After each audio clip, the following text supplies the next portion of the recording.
Between 1939 and 1940, Hitler crushed Europe. Then he launched Operation Barbarossa, the invasion of the Soviet Union. On September 6, 1941, Hitler issues his Directive Number 35 under the codename Typhoon, the attack on Moscow.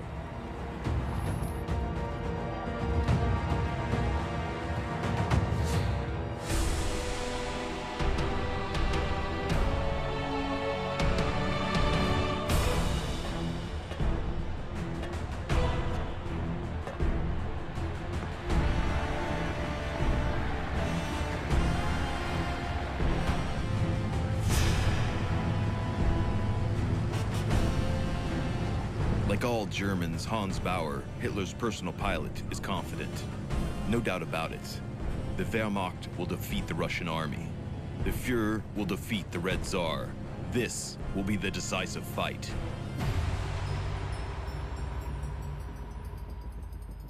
After 3 months of fighting, the German advance on the 3 axes of attack has made its way inside Russia.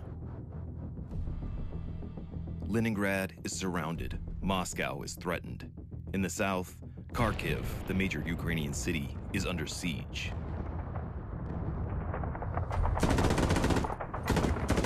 In Kharkiv, the 6th German Army, whose objective is further away, first Stalingrad, then Baku for oil, encounters fierce Russian resistance.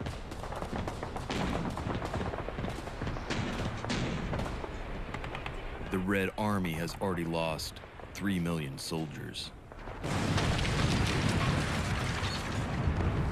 Yet miraculously, it keeps up the fight.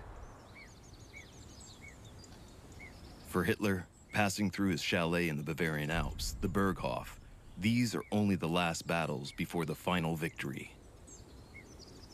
Eva Braun, his hidden mistress, his guests, and the immense majority of Germans believe that Hitler has always been successful and that he will continue to succeed.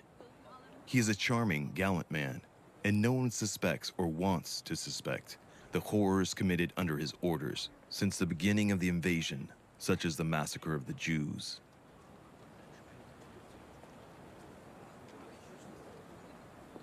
Who dares say a word? Only in the privacy of the home will a German soldier, returning on leave, speak of his war. Families discover that their husbands, fathers, and sons are following criminal orders on the Eastern Front.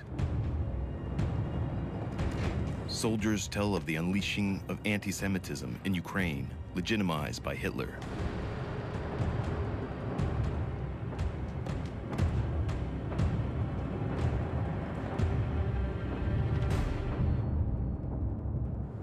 The malaise makes its way up the ladder.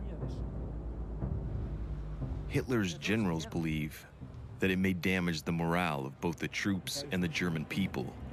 Additionally, the execution of civilians, of women and children, in what is known today as the Holocaust by bullets, use up too much ammunition.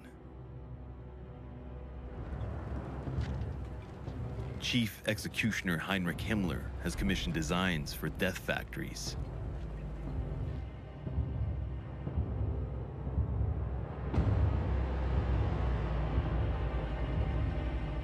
Nazi engineers are working on plans for a large-scale killing process with gas chambers and crematoriums.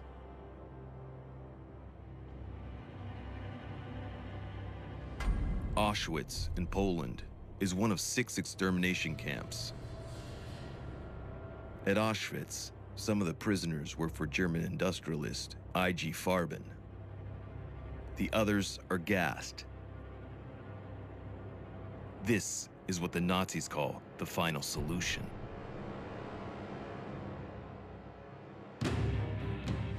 But he still must defeat Stalin.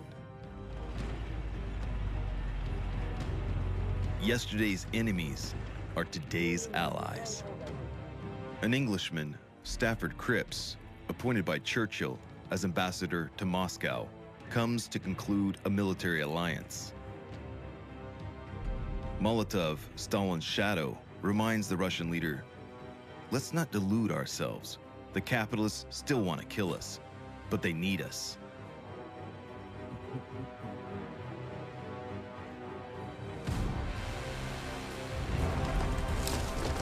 On September 30th, 1941, 3 months after the start of the German invasion, General Guderian's 2nd, 3rd, and 4th Panzer Divisions, already victorious in the Battle of France, continue their relentless march towards the Soviet capital.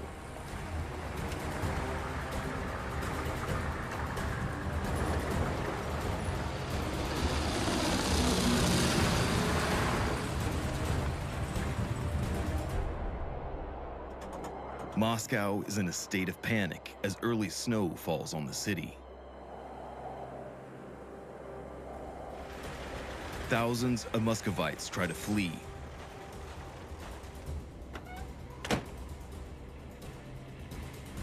The administration and the diplomatic corps are evacuated, as in the Politburo, the seat of power. On October 17, 1941, Russian journalist Leonid Timofeyev notes, "The population doesn't hide its hostile, contemptuous attitude towards its leaders. They have abandoned us. People are bitter. They feel betrayed." Stalin, however, stays put. He orders resistance to the end. The city's countless loudspeakers broadcast this song. "We will drive a bullet into the forehead of the putrid fascist vermin." Muscovites are requisitioned to build barriers. But can they stop Guderian's tanks? The last able-bodied men are mobilized. Many of them are workers from the capital's arms factories who have received orders to destroy their machines so that they don't fall into the hands of the Nazis. Few even know how to handle a rifle. But where is the Red Army? It was just defeated in Kharkiv, to the south of Moscow, on October 24th, 1941. The German newsreels show hundreds of thousands of Russian prisoners.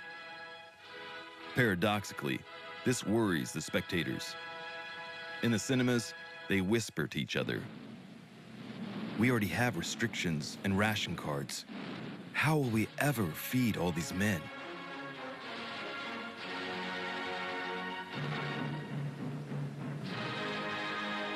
As usual, Hitler simply lets them starve to death. He says, "We are fighting an enemy that does not consist of human beings, but of animals or beasts." Hitler arrives at his headquarters, the Wolf's Lair, near the Russian border. First, he orders a massive bombing of Moscow.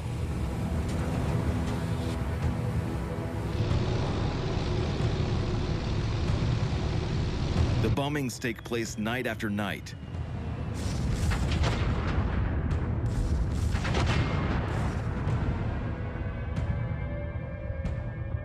The Muscovites take cover in the subway, the world's most beautiful subway, the People's Temple, as intended by the regime. November 6, 1941, everyone sleeping in the huge Mayakovsky station, named after the eminent Russian poet, is evicted by the police. Stalin arrives on a subway train, sheltered underground in this flowery setting, under a large bust of Lenin. Stalin wants to show everyone that the Soviet state is still standing. The Communist Party leaders who didn't flee are gathered on chairs stolen from the Bolshoi Theater. They applaud at length. One should never be the first to stop clapping. The dignitaries are there, next to the most fearsome man of all, Police Chief Beria. Stalin signals Pronin to stop clapping. Stalin's speech is highly awaited. He pessimistically states, "Comrades, after 4 months of war, I must emphasize that this danger has not only not grown less, but, on the contrary, has even increased. After a long speech, they launch into a heartfelt rendition of the Internationale, the revolutionary anthem.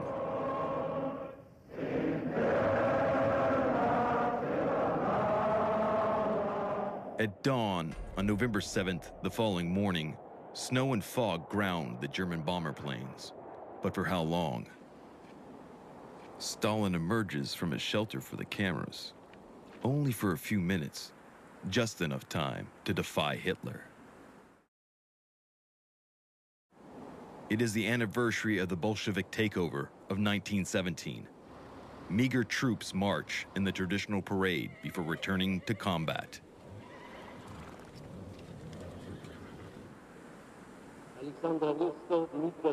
Safe in his shelter, Stalin rallies the masses by remembering old Tsarist heroes like Alexander Nevsky, Russia's medieval savior, conqueror of the Teutonic Knights, who had already come from across the Germanic plains.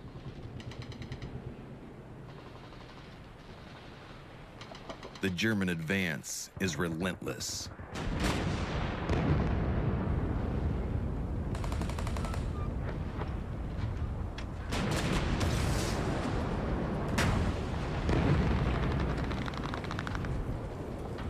Lieutenant August von Kaganeck, tank commander of a reconnaissance unit, attests. We did not doubt our superiority. We still believed in a swift victory over the Russians, even though our numbers were greatly diminished, even if the rows of graves that lined our path were getting longer. Come on, one last effort, and we can go home.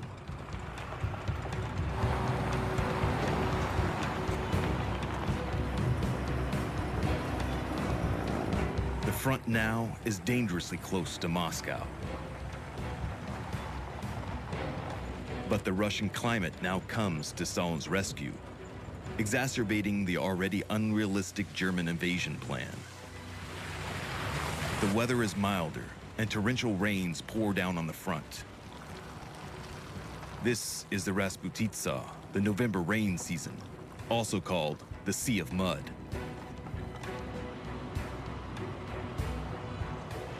The German propaganda machine gladly shows these images to justify the slowing down of operations. You see, these films say, it is not the Red Army stopping us, it is the mud.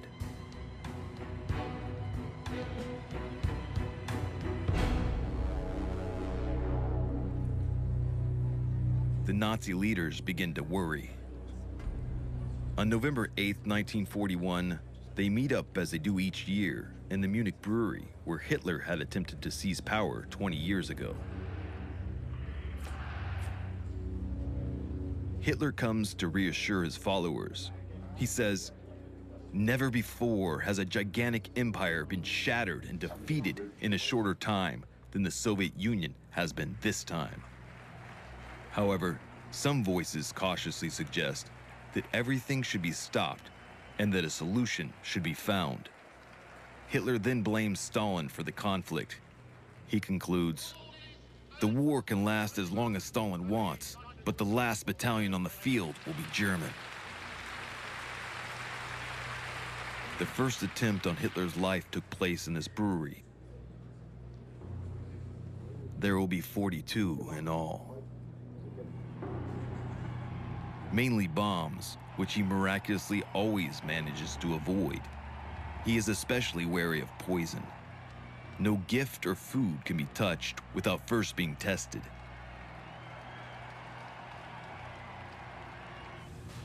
In his resident kitchens and headquarters, or like here at the Wolfslayer, young women are requisitioned by the SS. They are tasters earning a monthly wage, the salary of fear.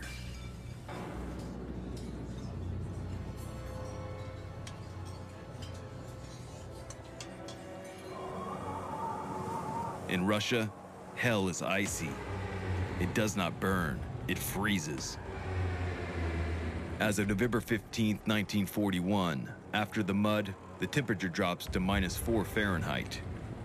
There are no winter uniforms. Hitler believed the Russians wouldn't last 3 weeks, but they have resisted for 5 months.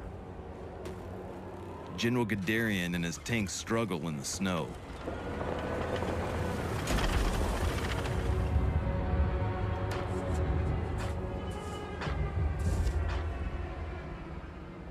Hitler has himself filmed at a winter equipment exhibition. How does he rationalize the ordeal of hundreds of thousands of young Germans?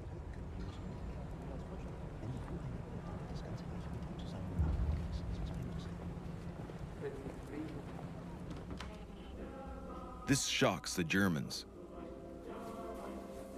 How could the Fuhrer have let our soldiers face such cold in their lightweight uniforms from June 22nd?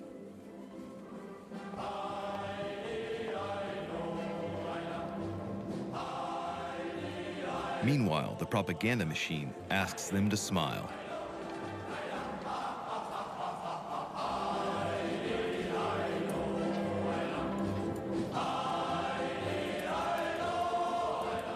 Occupied Europe must also make its contribution.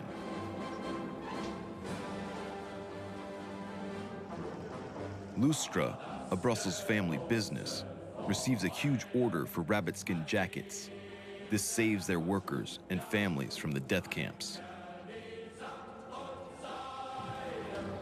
Ribbentrop, Hitler's Minister of Foreign Affairs, and his brother-in-law, named Director of Champagne in occupied France, sets up a successful alcohol delivery to the Eastern Front.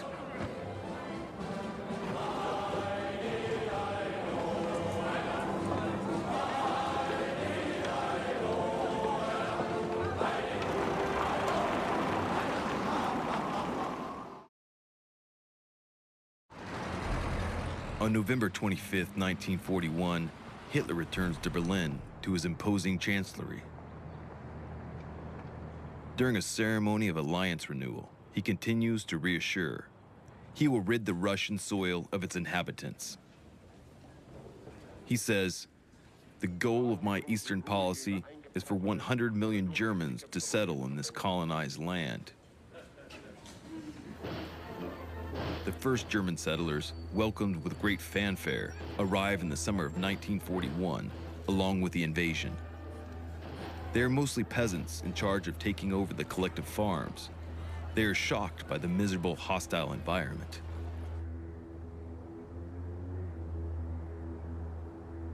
Hitler says, "We must get used to the idea that we should not scour the dominated population every day, nor try to instill in them a sense of German cleanliness." Children also populate Russia and its living space. Those who are deemed racially correct are rounded up from orphanages and even taken from Russian families. In Germany, another aspect of Hitler's racial policy since coming to power is a Lebensborn program, the fountain of life. The SS impregnates selected young girls to provide the Reich with future blonde, blue-eyed SS officers. The girls are subjected to the German doctrine of the 3 Ks: Kinder, Küche, and Kirche. Children, kitchen, and church. After being indoctrinated through the Hitler Youth, the boys are mobilized as auxiliaries of the Flak, the German anti-aircraft defense, attacked almost nightly by British bombers.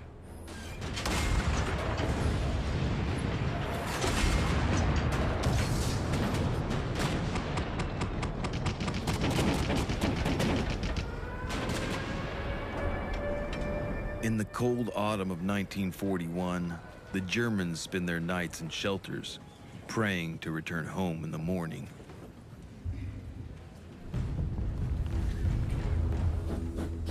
From his train, Hitler summons his first accomplice, Germany's master of aviation and anti-aircraft defense, Reich Marshal Göring. Göring had imprudently said that no enemy aircraft would ever fly in the Reich skies. Major von Bellow, aide-de-camp, greets Göring. He recounts the meeting.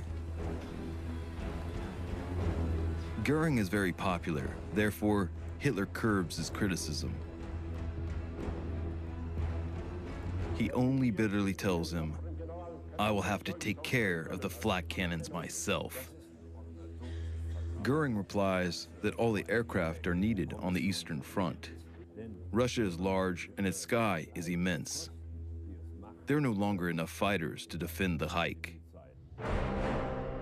One of the men in charge of Germany's aeronautical production, General Udet, commits suicide after sinking into alcoholism.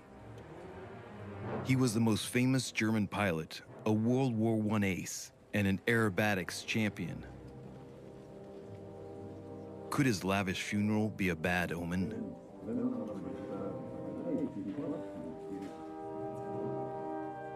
Hitler will lead Germany into a world war.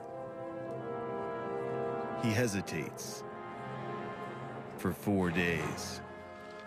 Then he appears before the Nazi parliament. On December 11th, 1941, 6 months after invading Russia, the Führer solemnly announces that Germany is declaring war on the United States.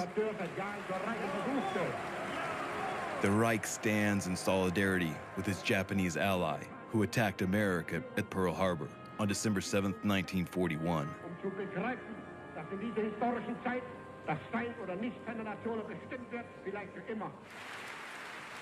He fires his army's chief of staff, Field Marshal von Brauchitsch, and takes his place. German soldiers are dead, wounded, captured, frozen, or missing.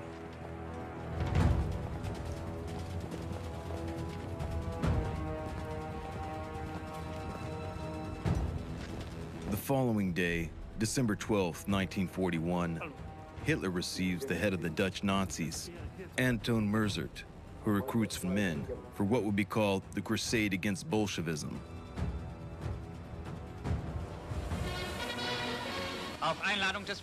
Germany's newsreels celebrate the meeting between Hitler and Joseph Tiso, a national Catholic anti-Semitic priest.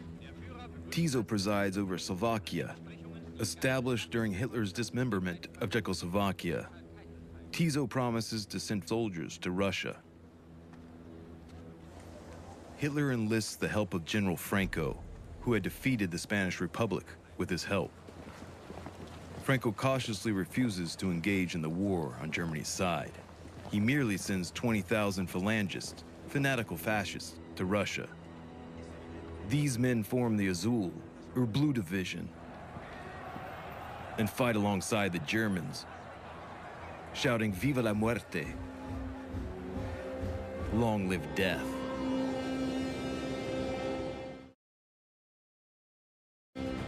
Other volunteers pour in under the Nazi banner.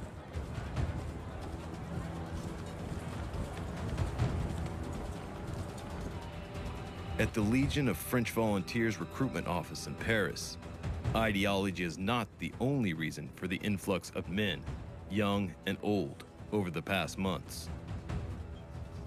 They are often unemployed, required to show a certificate proving that they are not Jews. Nazi collaboration fanatics supervise them. Before leaving, they sing the Marseillaise surrounded by Germans. Pétain sends them this message: "Don't forget that you hold a piece of our military honor." In December 1941, 3,000 of these men in German uniforms end up in the snow on the Eastern Front. One of them, Marc Augier, writes, "Absolute despair, absolute cold. Nothing moves anymore. The birds are dead, the trees too. Men only move to perform essential functions. Any man to fall asleep dies in that position, sitting, standing, lying, or crouching."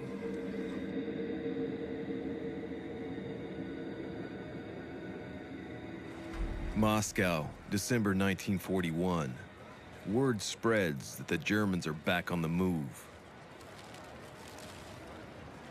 The last residents of Moscow, plagued by misfortune, forced to do the worst defense work, continue to be blasted with his patriotic anthem.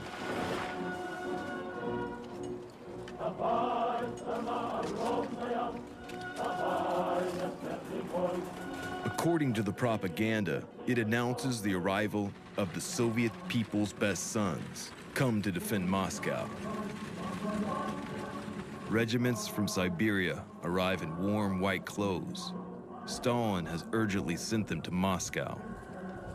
Vasily Grossman, the war correspondent, writes, "Siberians are more stocky, more reserved, sterner. They are hunters. They are more disciplined, more used to cold and hardship." The T-34 tank, a formidable machine, appears on the scene. It is proof that Stalin's Russia has extraordinary industrial reserves. Its factories, relocated under cover far to the east, produce 200 per month. Its oblique armor is immune to anti-tank guns, making it every German soldier's nightmare. Lieutenant von Kageneck writes, "We had lost our perception of absolute superiority. The Russians were infinitely better equipped than we were. We shifted from one improvisation to another. Our idea of the enemy was completely changing."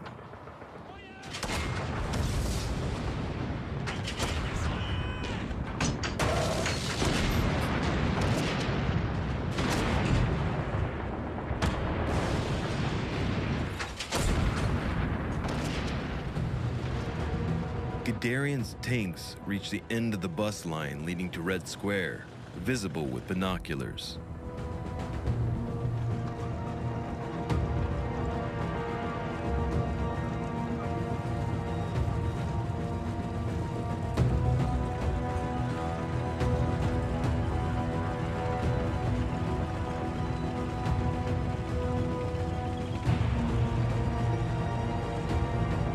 All hell suddenly breaks loose.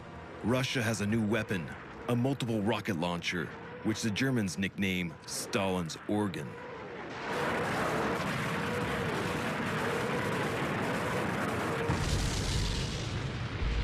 This weapon has a devastating effect on the German soldiers' morale.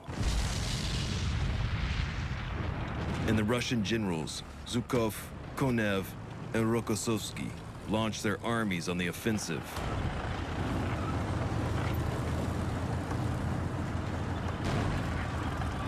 The Siberians attack. Heinrichi, the German general, writes, "December 24th, the Russians have broken through our lines. Things are happening as in 1812. The retreat in the snow, it's just like Napoleon. High command won't accept that the army is surrounded in front of Moscow. Our leaders refuse to recognize that Russia is capable of this achievement." During the night, Hitler calls Field Marshal von Kluge for 2 hours, giving him the formal order to be killed on the spot. He sacks Guderian, but cannot prevent his troops from retreating 15, then 60 miles. The front finally settles. The Russians film the carnage of the Battle of Moscow. 300,000 Germans have been killed or wounded, and 30,000 captured. Most of them will never return.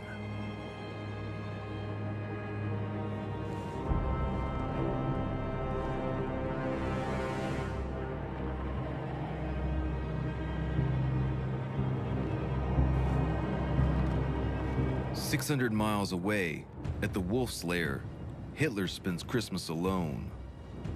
Later he will say, 'Snow has been my enemy all my life. I've always hated it. It was foreshadowing.' For Hitler, spring will be the decisive moment. In the meantime, he must galvanize his people and reassure his allies. For the news cameras, he summons 3 symbolic figures. On January 4th, 1942, Goering struggles to overcome the extreme cold.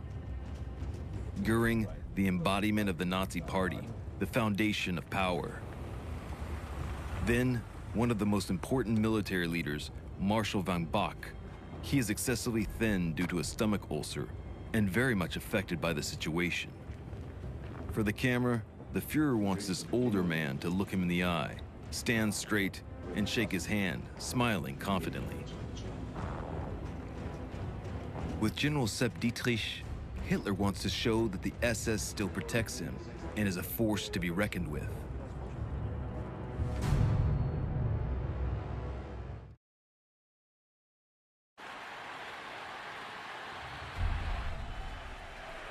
After 7 months of combat in Russia, Hitler looks to renew with his inspirational speeches. He says, "He who fights for the life of his people, for their daily bread, for their future, will win. The blood shed in this war must be, and it is our hope, the last in Europe for generations. May the Lord help us in this coming year." In his entourage, some dare, once again, to ask him to stop this war, including Fritz Todt, Reich Minister for Armaments and Ammunition. His plane explodes in mid-air. The day before, he had a heated confrontation with the Fuhrer. Todt told him that Germany could not afford a long war.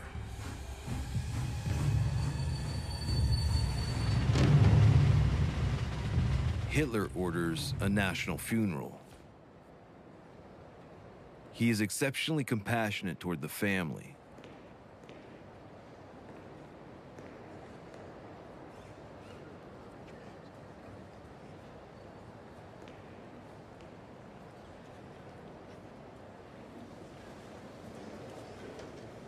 He replaces Todt with his favorite architect, Albert Speer. Hitler gets it right. Speer proves to be a great organizer for the war effort.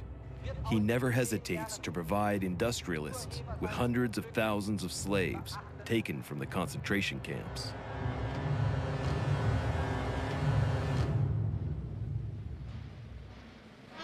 The voices of dissension must be silenced. On April 20th, 1942, Hitler celebrates his birthday at the Wolf's Lair to make it clear that the war will continue. He is 53 and appears to be in great shape in the newsreels. The Germans must not know that he gets 10 shots of stimulants a day.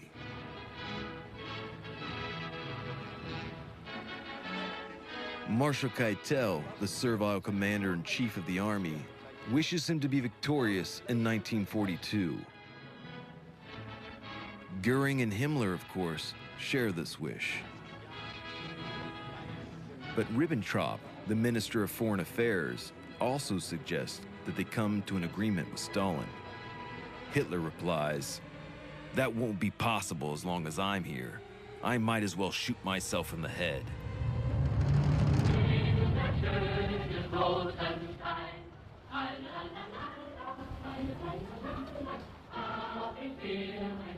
In the spring, Hitler takes possession of his new headquarters, the Werewolf, in Vinnytsia, Ukraine. He hates this place, which is too hot and humid and infested with mosquitoes. He spends most of his time developing Case Blue, the great offensive of the summer of 1942 to seize Stalin's oil. The highly mechanized German army needs it to wage an extended war. In the north, Hitler orders to hold the siege of Leningrad. In the center, he succeeds in limiting the retreat of his troops. In the south, he orders his army to take Stalingrad, Crimea, and the Caucasus, towards Baku and its oil wells. Once again, against the advice of his generals, Hitler divides his forces, but the successful attacks in the south seem to prove him right.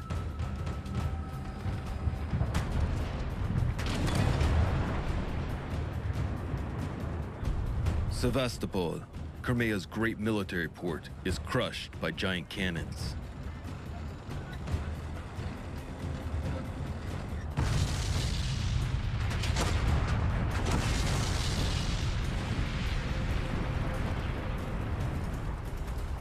The swastika floats once again over a Russian fort.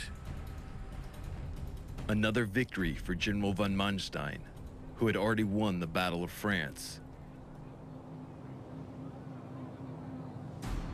But Hitler appoints another general, Friedrich Paulus, to lead the offensive on Stalingrad. This is a doubly symbolic gesture. Paulus participated in the Barbarossa Plan. He will erase the shame of the Moscow defeat by taking Stalingrad, Stalin's city. Paulus is in charge of the 6th Army, reputed to be the Wehrmacht's most powerful unit.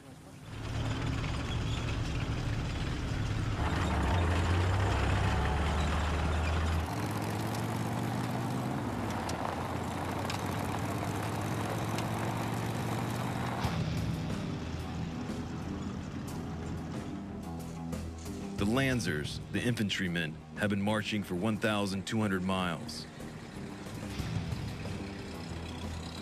Over a decade, they have grown up in the Hitler Jugend, the Hitler Youth, which has turned them into fanatics. They were humiliated by the Moscow defeat and the loss of so many of their elders.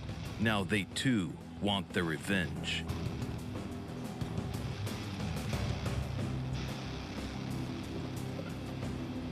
But as in Moscow, they didn't count on the Russians being so resistant.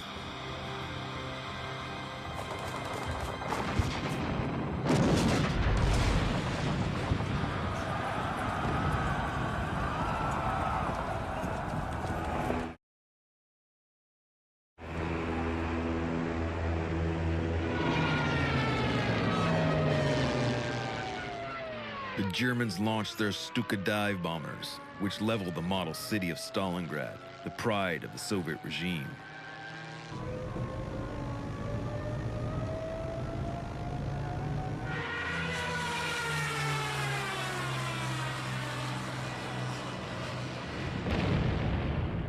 The Stukas also destroyed the main industrial centers, like the T-34 tank production lines inside the tractor plant and the Red October factory.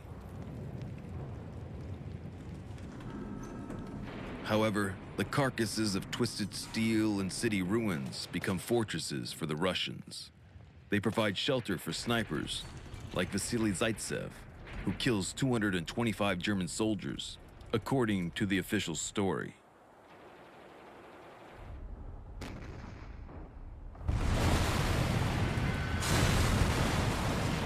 Inside this hellhole, people fight with knives, even with sharpened shovels. They cut each other up in the cellars and sewers.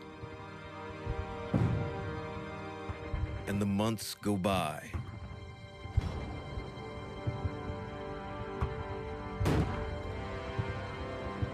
Until the relentless winter returns.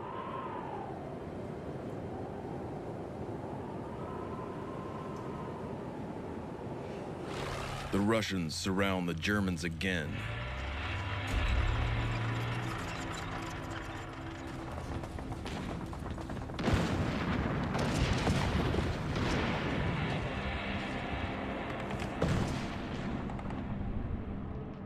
Zhukov and Khrushchev's armies sweep away Hitler's allies, the Hungarians, Romanians, and Italians, who had been protecting Stalingrad Center, occupied by the Germans. On Christmas Day 1942, Hitler orders Manstein's army, further south, to come help the 6th Army. On December 29th, 30 miles from Stalingrad, Manstein is stopped by superior Russian forces.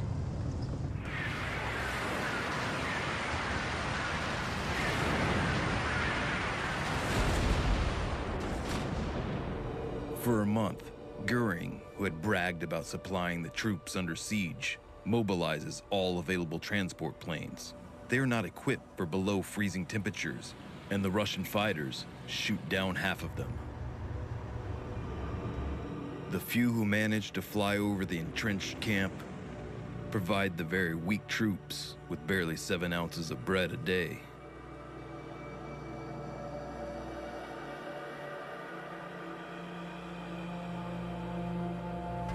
On January 10th, 1943, Paulus gives the orders to eat the horses. After 7 months of fierce combat, the Germans have run out of everything. No ammunition, no hope. Paulus signs the Sixth Army's surrender to the Russians. Hitler, who is fully to blame, dares to judge those who obeyed him. He comments, "The old commanders threw themselves on their swords when they saw that the cause was lost." And he adds, "I curse myself for having risked this war with such bad generals." The Russians captured 24 German generals, along with 2,500 officers and 100,000 survivors of the Sixth Army.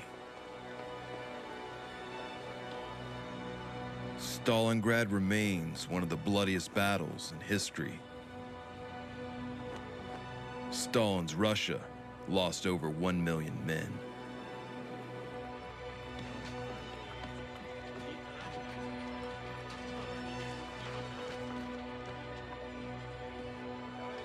Goebbels writes in his diary, "The Führer seems to have aged 15 years.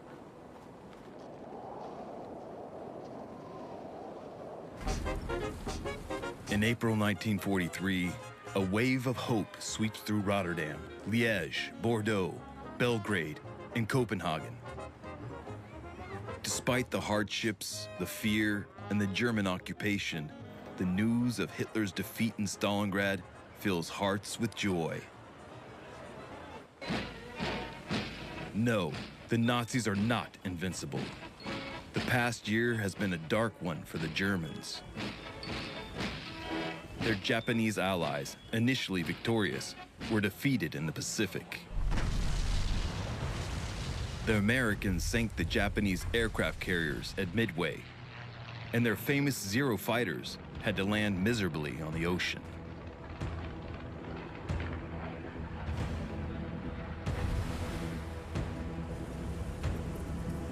In the Battle of the Desert, General Rommel, sick and weakened, was defeated by British forces in El Alamein, Egypt.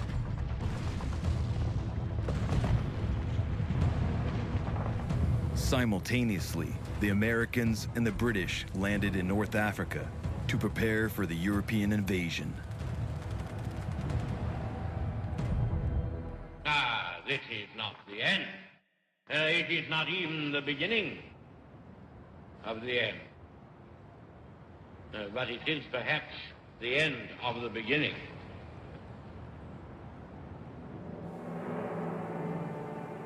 Hitler regains his strength at the Berghof, his Berchtesgaden chalet.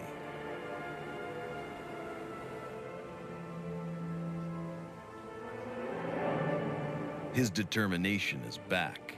He declares, "Persistence is the secret to success."